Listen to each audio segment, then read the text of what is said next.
So can we all take a deep breath, please? Can we do a bit more sound on the out breath? A deep breath in. Good. Yeah. So let's talk about sex. Let's talk about sex.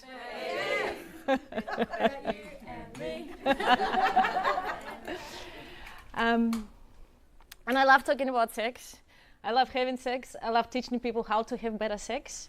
And I think that through sexual experiences, instead of taking psychedelics, we can actually have experiences that can really expand us. And this is my whole work focused on, because when we don't talk about sex, how we're supposed to have better sex. And someone I was talking to yesterday, they told me that even saying the word, they feel ashamed. And if we can't talk about it, how can we actually do it? And also, there's only one, I think in our life, if you think about it, it's a one thing. Somehow in long-term relationships, we expect to have worse sex as we go by, right? It's the only thing, the more you do it, the worse you get at it, somehow. So that's why I'm doing this work and I'm doing this research. And also, I really want to thank you, Angie, my supervisor, professional supervisor, because I actually want to drop out. And she made me promise that I'm going to complete this. So thank you so much for being here. And also thank you, Rachel. Thank you, Ray, with my supervisors. You're supporting me through this work, and it's nice to have finished it. And what I've realized, because I've already finished it, I actually can do whatever I want here because they can't take my mark away.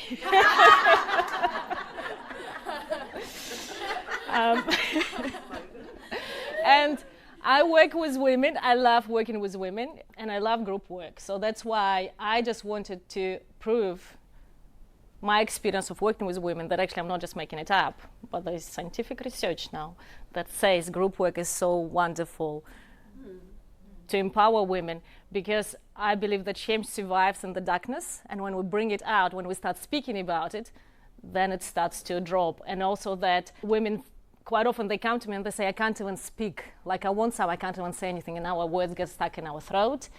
And when in a group environment, we can start speaking about it, we can start finding our voice, and then we're able to actually do it in partnership as well.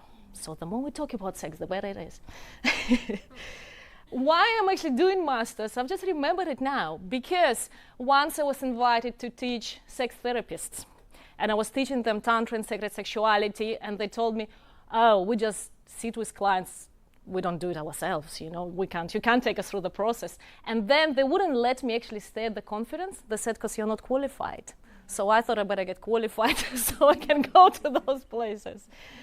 And what I find it in my work a lot, and research supports that as well, that sexuality shapes our identities as women. We might think this is something like out there, but actually how we feel about ourselves as women affected by our relation to our sexuality. I totally believe a woman's happiness depends on our relationship to our body and our sexuality.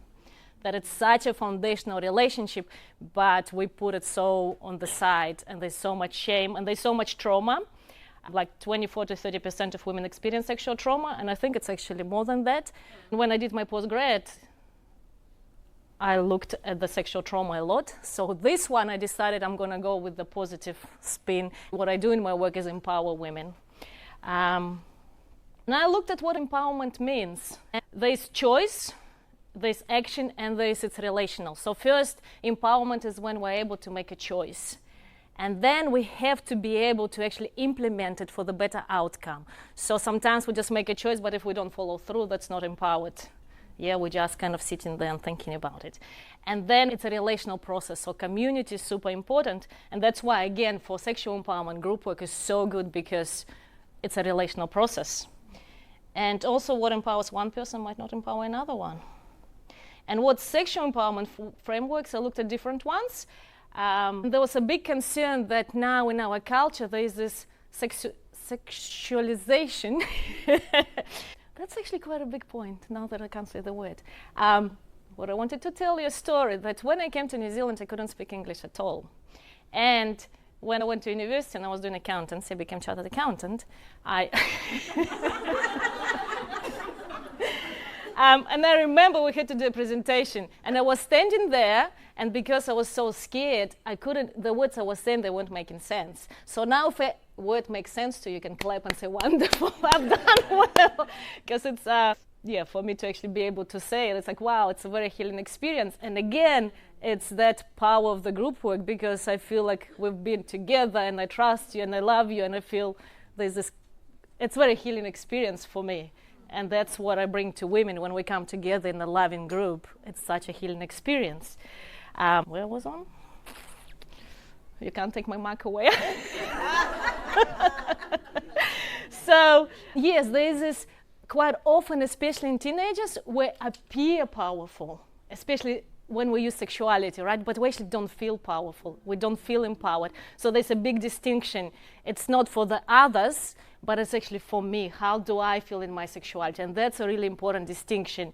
And a big emphasis on authenticity. What's aligned for me? Yeah, what's authentic to me? It's not, and sometimes women come to me, right? And they feel this after they do my work, and my course is called Become a Sexually Empowered Radiant Woman, and they have this like, I'm just gonna be, like one of these, I don't know, porn stars or whatever she is, and they think that's what it is, but then they come to realize, actually, it's what does it mean for me? And it can be very soft. It doesn't need to be this big and loud, because that's not authentic, that's not empowered.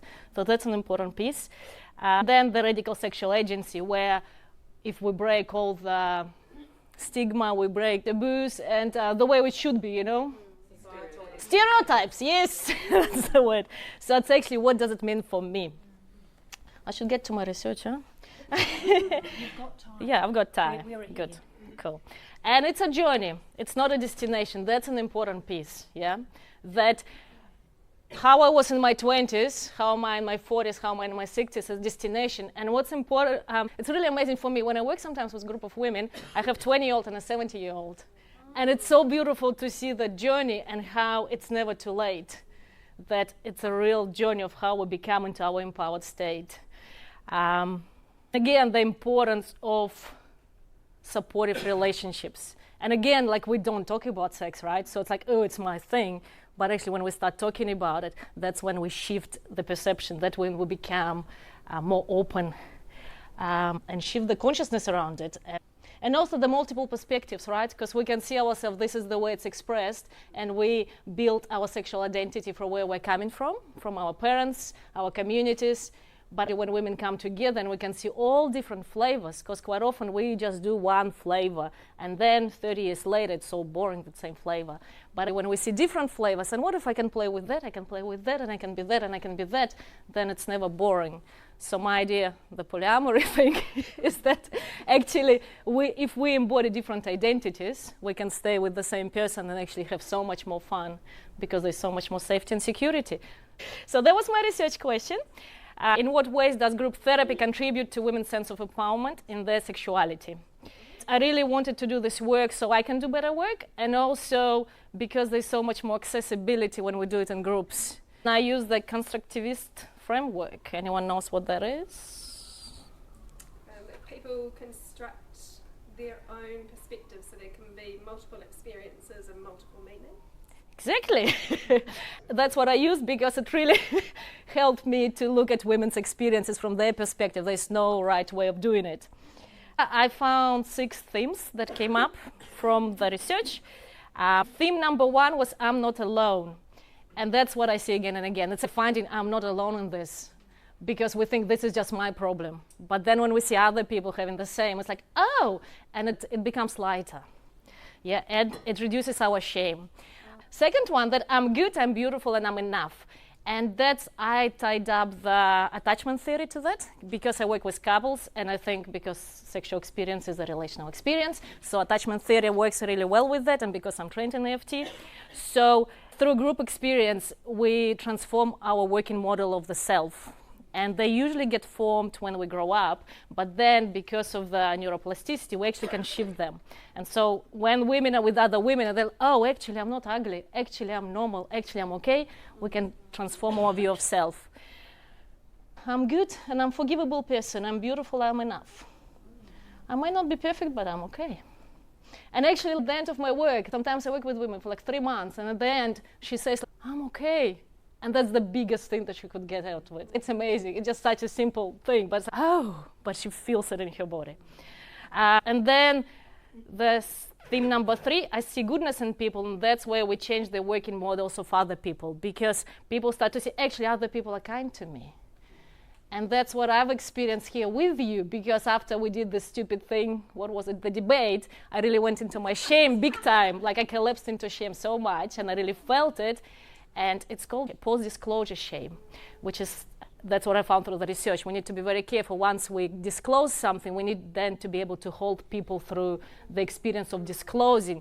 And for me, through whatever we did the other day, I felt into the shame. But then I had an amazing therapy session, and yesterday I had so much love coming from you guys that now it's like, oh, actually I'm okay, and I feel much stronger here. So even though there is this piece of the disclosure of the shame, right, then if we can be held, it actually becomes a really healing experience, which thank you so much I've experienced here. I came to Sam's bedroom the other day and I was, you hate me? He's like, no! But that's what allows us to see goodness in other people. Next one is I have hope for the future. That's part of Yalom's installation of hope through the group experience, where I can feel that there's something more is possible for me. It's a different dynamic. I'm not part of my family anymore. I can have better experiences in life. The last one, it was hard, and that's where that sometimes for some women being with a one-on-one counselor may be more appropriate, right? It's individual. And then there are emotional triggers when you hear other people's stories. There are emotional triggers you sharing, and then that post-disclosure shame as well. And if the partners are not supportive, and I find it actually in my work as well, because a woman tries and she's doing this and I'm feeling empowered, and she comes and it's all gone. So that feels really tough. So the relational safety needs to be part of it as well. Okay. And the other one is the winning components. What I found very interesting is that it didn't matter which modality they were using. And I'd love to explore which modality it is, but they used all sorts of modalities, and just being in a group was so good. So it'll be interesting for me to find that as a next step, to find which modality works best. But what was good for women is to have some tools that I can take home and then do at home.